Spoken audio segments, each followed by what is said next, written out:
Let's hear it for Jack, everyone.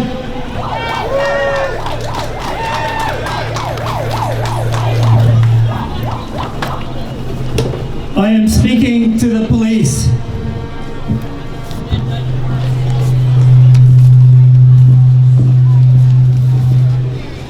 I'm speaking to the police. My lawful excuse for being here is to safeguard the fundamental rights and freedoms in the Human Rights Code. Section 1.2 of the Police Services Act is for you to safeguard the fundamental rights and freedoms in the Human Rights Code. Just back a bit. Again, I'm speaking to the police. My lawful excuse for being here is to safeguard the fundamental rights and freedoms in the Human Rights Code.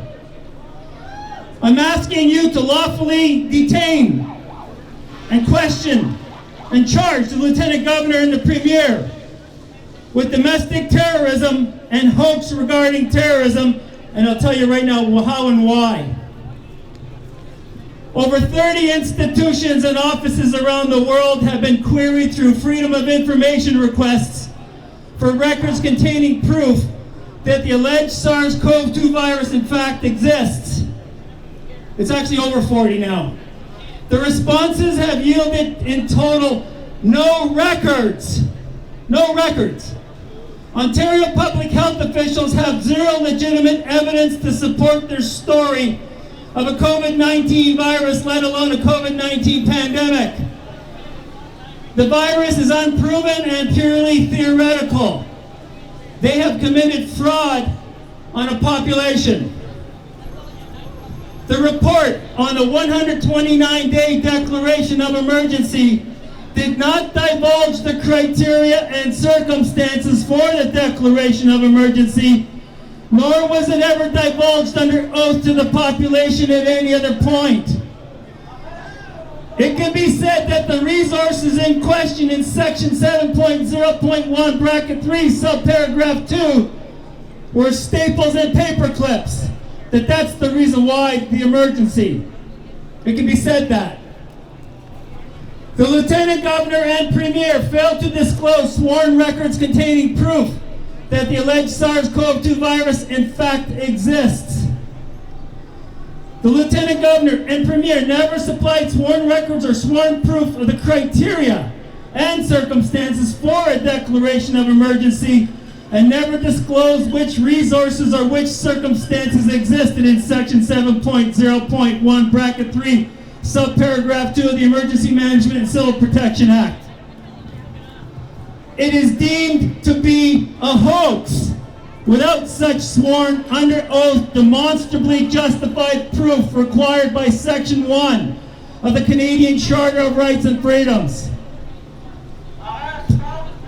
Police, the Lieutenant Governor and Premier, and police, the Lieutenant Governor and Premier did cause public intimidation with regards to its security, including economic security, causing persons to do or refrain from doing any act such as freedom of assembly, freedom of the right to the gaining of a livelihood, freedom to not breathe in one's own carbon dioxide, among other things. Police, the Lieutenant Governor and Premier recklessly endangered the lives of children, elderly, the vulnerable, and the healthy segment of the population. Now get this, police. The Lieutenant Governor and Premier also caused serious disruption and interference of essential services. Police, one example of a very significant essential service that was seriously disrupted and interfered with, and there are many, but here's one that should make you very concerned, is the access to the justice of the peace by any member of the population. This has happened. The JP office has not been processing private prosecution applications from the population to this day since March 2020. Police, my lawful excuse for being here is to safeguard the fundamental rights and freedoms in the Human Rights Code. Police, the Lieutenant Governor and the Premier disobeyed a statute, section 7.0.1, bracket 2, where all the measures must be done in accordance with the Charter of Rights and Freedoms. Police, with the GP office not processing applications, my section 15 charter right, equal benefit and equal protection of the law, has been violated. This is section 126 criminal code violation of the Lieutenant Governor and the Premier. Police criminal code violations from the Lieutenant Governor and Premier. Section 83.01, bracket 1, bracket B, domestic terrorism. Criminal Code section 83.231, bracket 1, hoax regarding terrorism. The police also have the duty and are required to lawfully take into custody the Lieutenant Governor and Premier and charge them with domestic terrorism and hoax regarding terrorism.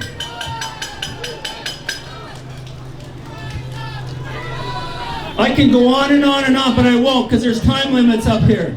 However, if you go into the Police Services Act and the regulations regarding misconduct, in section 42 of the Police Services Act, your duty is also to apprehend criminals and other offenders who may be lawfully taken into custody. You may lawfully take into custody the Lieutenant Governor and the Premier for domestic terrorism, section 83.01, bracket 1, and hoax regarding terrorism, Criminal Code, section 83.231, bracket 1. A police officer has the authority to act as such throughout Ontario and has the powers and duties ascribed to a constable of common law. How about citizen's arrest? No, I want to touch that one.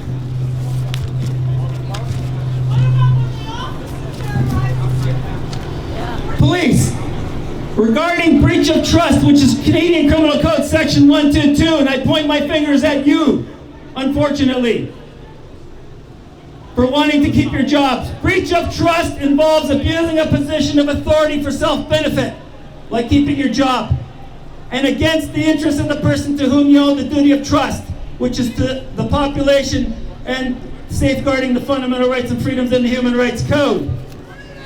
Police, breach of trust upon conviction can attract some of the most severe sentences of imprisonment for first-time offenders of any offenses. This could mean that the police could be in very serious trouble.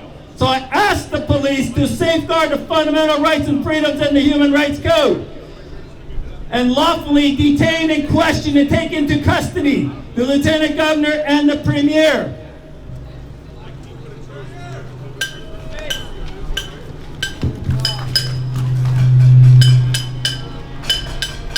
In the regulations of the Police Services Act, discreditable conduct.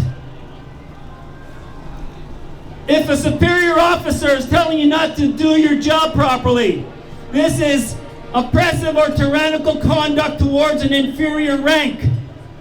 Police, you have the duty under section 15 of the Charter, equal protection and equal benefit of the law, to arrest your superior officer. Woo!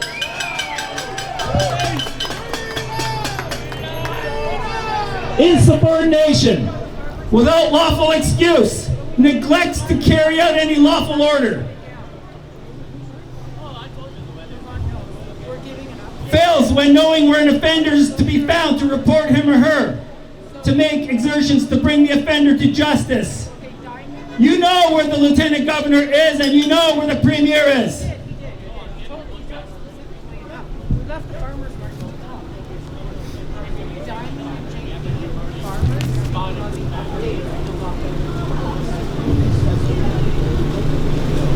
No, that's a different hang in there, Josh. There's also something else in here. I'm having difficulty finding it. But it's also your duty to report any complaints of a police officer or of the police force. By not reporting our complaints regarding the Lieutenant Governor and the Premier, you are also committing misconduct.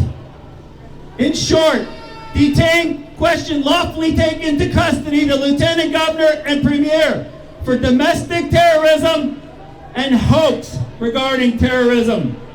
Thank you. Thank you, Jack.